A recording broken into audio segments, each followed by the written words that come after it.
Let me ask you something. If you were actually lazy, like genuinely, biologically, irreversibly lazy, how would you explain the fact that you've spent 3 hours today doing things you didn't even want to do? Scrolling, watching, refreshing, clicking. That's not laziness. Lazy people don't do anything. You're doing plenty. You're just doing the wrong things. And there's a massive difference. Here's the trap nobody talks about. The moment you call yourself lazy, you've already lost, because lazy is a personality trait, and you can't fix a personality trait, so your brain just accepts it, files it under who I am, and moves on. But what if lazy isn't what's happening? What if the real issue is that your brain is working perfectly, just aimed at the wrong targets? Think about it. You have zero problem spending 4 hours deep in a Netflix series. You have zero problem staying up until 2 a.m. talking to someone you like. You have zero problem obsessing over a video game, a drama, a beef between two people you've never met. That's not lazy brain, that's an incredibly active brain, just pointed somewhere useless.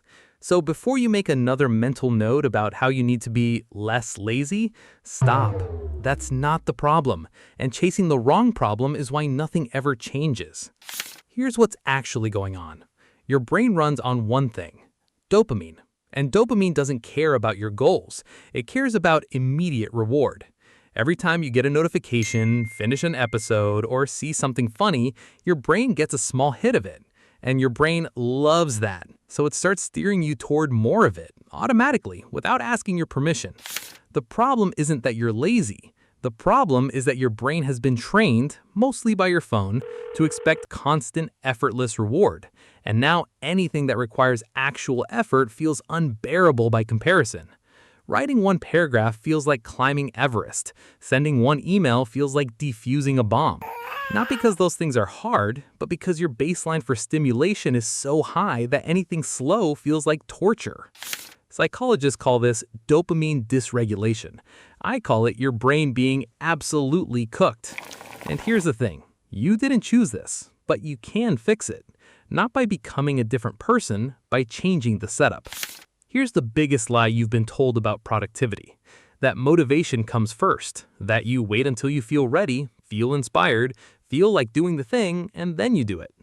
Wrong. Completely backwards. Action comes first. Motivation follows. There's a concept in behavioral psychology called behavioral activation. Basically, the act of starting something is what generates the feeling of wanting to continue it. Your brain doesn't release motivation and then give you energy. It releases motivation because you started moving. You've felt this before. You didn't want to work out, you forced yourself to start. 10 minutes in, you were fine. Actually, kind of into it. That wasn't willpower, that was your brain catching up. So stop waiting to feel like it. The feeling is on the other side of starting, not before it. Let me guess, your to-do list looks something like this. Work on business. Get fit. Fix my life. Great, super helpful. Where exactly do you start with fix my life? Your brain isn't lazy, it's overwhelmed. And when the brain sees a task that has no clear starting point, it stalls. That stalling looks like laziness. It's actually your brain protecting you from the discomfort of not knowing what to do. The fix is embarrassingly simple. Make the task so small it feels almost stupid. Not work out, but put on gym shoes. Not write the essay, but open the document. Not learn guitar, but pick up the guitar and hold it. That's it. That's the whole job. Because once you've done that, once you've crossed that first micro threshold, the next step suddenly becomes obvious, and then the next one. Your brain doesn't freeze on small tasks, it only freezes on vague, giant, impossible feeling ones. Shrink the task, remove the freeze. This one's uncomfortable, but it needs to be said. You've forgotten how to be bored. And that's a serious problem, because boredom is actually what drives humans to do hard things. Historically, boredom was the push that made people create, build, practice, figure things out. But now, the second you feel even a hint of boredom, you're on your phone. Instantly, reflexively. You don't even decide to do it, your hand just moves. So your brain never gets the chance to be uncomfortable enough to want to do something real. Here's a quick experiment. Tomorrow morning, before you touch your phone, sit with nothing for 10 minutes. No music, no podcast, nothing. It'll feel genuinely awful at first. That discomfort you feel that's your dopamine baseline recalibrating.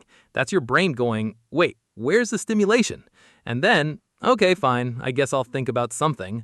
And that's when real thinking starts. That's when ideas come. That's when the urge to actually do something kicks in naturally.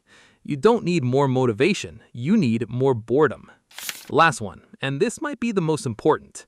You end most days feeling like you did nothing, even when you were busy all day, even when you were exhausted. You just feel unaccomplished. Here's why. You're measuring effort, not progress. Being busy is not the same as being productive, and your brain knows the difference even when you pretend it doesn't. Deep down, you know that 3 hours of half working while half watching something doesn't count, and that knowledge quietly drains you. The fix is to start tracking output instead of time. Not I studied for 2 hours, but I finished chapter 3 and did 20 practice problems. Not I worked on the business, but I wrote the product description and sent 2 outreach emails. Specific, concrete, done. Because when you can look at the end of a day and point to actual things that exist that didn't exist this morning, your brain registers that as a win. Dopamine hits, and you actually want to do it again tomorrow. You're not lazy. You were just keeping score wrong. So let's go back to where we started. You spend hours doing things you didn't plan to do. Hours of scrolling, watching, refreshing. That's not nothing. That's your brain working at full capacity, just completely misdirected. You were never lazy. You were just running on a broken setup. And the difference matters because lazy is something you are. A broken setup is something you fix. Stop waiting to feel motivated. Start before you do. Stop making tasks huge and vague. Make them stupid small. Protect your boredom like it's valuable, because it is. And measure what you actually produced, not how long you sat there. None of this requires you to become a different person.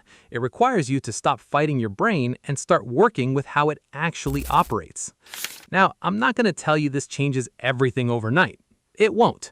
But if you actually apply one of these things tomorrow, not someday, tomorrow, you'll feel the difference. And maybe, just maybe, you'll stop calling yourself lazy. Because you never were.